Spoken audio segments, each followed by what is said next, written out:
Hi, kids. It's so good to see you again this week. I wanted to share a book with you today. It's called Ripley's Believe It or Not. Now, Robert Ripley was a man who loved to collect strange and interesting information, things that were very hard to believe. I'd like to tell you about a couple of those things. First, he told a story about a man named James Cook, who once had a chicken that laid square eggs. Can you believe that? Now, I've seen white eggs, brown eggs, spotted eggs. Even last week, I showed you a hollow egg, the real Easter egg. But I can say I have never seen square eggs. I don't know. I think I'd have to see it to believe it. Now, he also told a story about a woman named Marwa Ibrahim, and she holds the record for spinning the most hula hoops at the same time. How many do you think she was able to spin? 20, 50, 100? She actually spun 200 hula hoops all at the same time. Now, I don't know about you, but I have a hard time just doing one. I think I'd have to see it to believe it. There are a lot of things, too, just in our everyday lives that are sometimes difficult to believe. I go outside and I love to look at the stars in the night sky.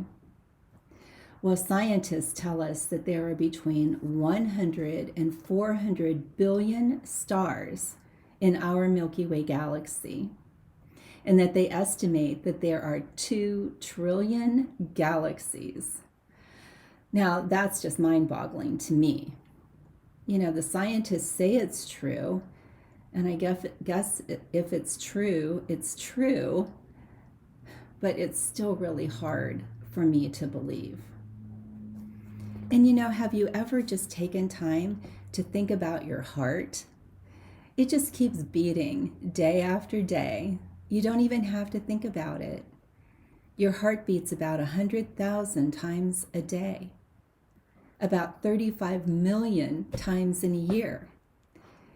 And if you live a good long life, which I know all of you will, it's going to beat over 2.5 billion times. Now, I don't know about you, but I know that that's true, and I could sit here and I could count every beat of my heart, and I could prove it. But still, when I think about it, it's just mind-boggling. I know it's true, but sometimes it's still hard to believe it. Well, today I'd like to tell you a Bible story, and it's from the book of John, chapter 20, verses 19 through 31. And it is about a man named Doubting Thomas.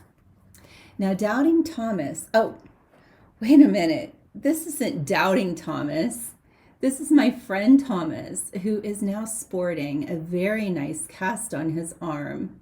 Hey, Thomas, I hope that you're feeling better. Can't wait to see you soon. But I should probably get back to the real story.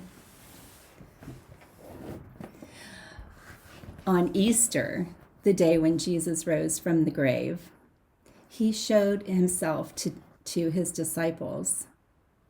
And they were so amazed. You can imagine. It was mind-boggling. They just had a hard time believing it. But they saw Jesus, and they were so amazed. They had to run and tell some of their other friends. And so they ran, and they told Thomas, one of the other disciples, that they had seen Jesus. Well, Thomas had a hard time believing. He doubted the story. And he said, until I see Jesus myself and I put my finger in his nail-pierced hands and I touch the wound in his side where the spear had entered his body, I won't be able to believe that it is really Jesus. Well, a week later, Thomas did see Jesus. And Jesus invited Thomas to touch his hands where the nails had been. And he told Thomas to put his hand in the wound in his side.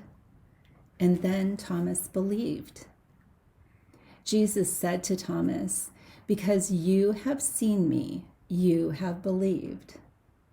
But blessed are all those people who have not seen me, those people who will never see me, but yet still believe." Now, a lot of people today won't believe that Jesus really rose from the grave because they haven't seen him with their own two eyes, even though they believe a lot of other things that they will never see. But do you know what? It's still true, whether they believe it or not.